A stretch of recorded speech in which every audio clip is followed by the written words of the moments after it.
Hi everyone, I'm Julie from the Techie Teacher. Welcome, whether you are joining me live or watching the replay.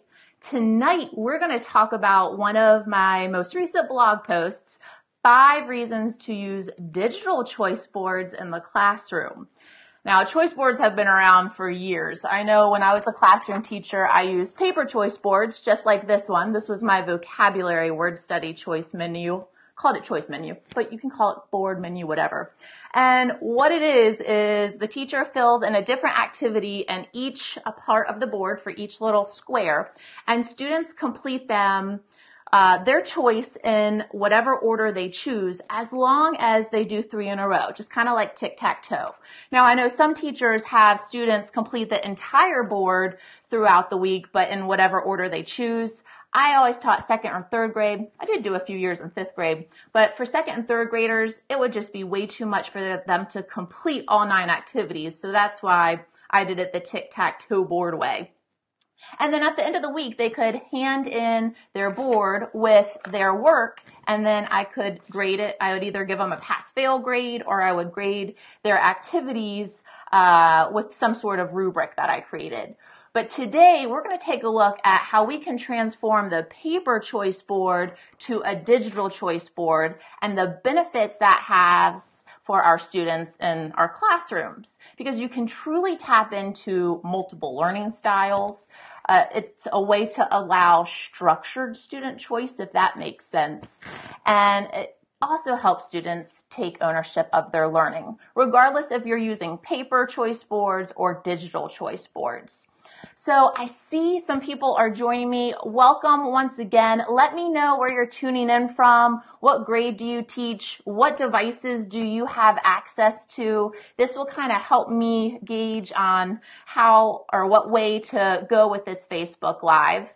The digital choice board examples that I'm going to show you are more targeted towards Chromebook, laptop, and computer users. However, you can completely adapt this if you have mobile devices available in your classroom. If you're an iPad classroom, you can change it out and make it fit for your needs. I created these digital choice boards using Google Slides. And I chose Google Slides because Google Slides is like a freestyle canvas. Think of it like a whiteboard. You can do so much and you can manipulate things so quickly and easily, unlike in Google Docs. Google Docs has a lot of alignment issues that you have to kind of play around with. And also, students can add as many slides as they want to pop in work. And we're going to talk about that here in just a second. If you're a Microsoft school, you could do the same sort of thing, but using PowerPoint. Totally up to you. Make it work for your class and your needs. One more thing. The examples that I'm going to show you, they are available in my Teacher Pay Teacher store, but you can make your own if you would like. I also sell completely editable ones. If you don't want to start from scratch, you could just plug in your own activities assigned to your students and go. So I'm going to flip the screen, and when I flip my screen, I can no longer see comments or questions, but please keep them coming. Drop anything that you need to into the comment section, and when I come back, I will scroll through and answer anything that I can, and I can also answer if you are tuning in as a recording. I can come back and answer your questions at a later time. So let me pull this down. And I'm going to flip you around, move this out. So here is an example of a vocabulary choice board I've created in Google Slides. Reason number 1, digital choice boards are so amazing is because you can link in different tools that can take students to outside sources. So for example, here, Vocaroo. I have hyperlinked the word Vocaroo, so they click on the link and it will take them straight to a website where they can record themselves using their vocabulary words in a sentence. And to hyperlink a word or set of words in any Google app, all you have to do is highlight that word or set of words and come up here to the little insert link tool and paste your link here and click apply, and it will turn those words into a hyperlink. I love this because everything is right here for the students to access quickly and easily. Reason number 2, this allows you to keep everything in one place. So let me show you an example. Here is my completely editable choice boards. You can choose the type of choice board that you want and fill in your activities. But by keeping everything in one place, I've added a couple of blank slides where students can come to the blank slide and entitle it, and then paste a link to outside pieces of work that they've created. A lot of web tools these days have students save their work in the form of a link. So in this case, when you click here, let's say you're the teacher popping in to see how the student is doing, it will take you straight to their Vocaroo recording, and you can click play and listen to their recording. That's just me recording quickly. I don't even remember what I said. So you could insert links to pieces of work. You could also do screenshots. This is an example of going out to the web tool, and all of these web tools are free and they do not require a login, which is nice. I created a comic using vocabulary words, and then I took a screenshot of my comic and was able to come back here and pop it into this slide. So students can add blank slides to add their work. They can type in their slides. They can duplicate slides. So let's say you made this slide and they need another one. You can go to edit and duplicate, or do Command D if you're a PC or Chromebook, Control P, and it will duplicate it. And you can create as many as you would like there. Reason number 3, I want to come over here to my spelling choice board. And what I have already failed to mention is with the choice boards, I've included these X's, and I just made these X's with the shape tool within Google Slides, and I copied and pasted a bunch of them and then layered them on top of each other. But once a student completes an assignment, they can mark it off with one of the X's. You could even let them choose one of the tools within the shape tool to mark off their completed assignment. And this kind of keeps a visual track of what they have completed. But number 3, with these digital choice boards, it is so easy to edit them. So you don't have to make multiple copies, and you're not crossing out different things with a pen or having to use white out. I can't even think of the word. I created these with text boxes. So let's say you, or maybe even your students, could swap out the order of your activities. You could even swap out the type of activities. After a month, let's say this has been their choice board, I definitely encourage you guys to swap out with different types of activities so the kids don't get bored with them. So that makes it nice. This is also nice because you can pop into specific students' choice boards and tweak several things. Let's say you have a student with an accommodation who has to have a reduced amount of problems or assignments. You can easily change it on just their choice board. And yes, students can change the text on the choice board that you assign, but you just need to let them know, listen, I know what's on the original. Do not mess with the text here. And usually they don't.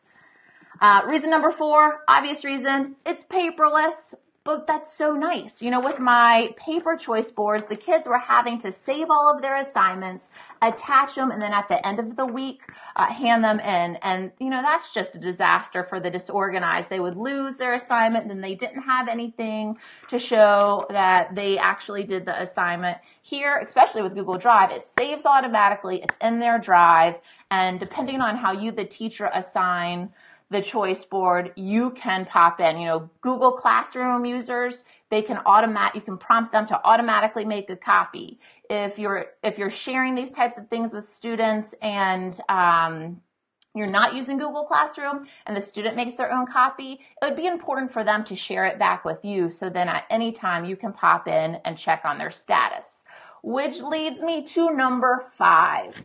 Feedback and grading is so nice when it's digital. You can leave little comments on the side so you're not marking up the student paper, and then the student can go back and they can tweak whatever they need to tweak. They can make it better without having this massive mess. You can even pop in and tell them what a great job they're doing.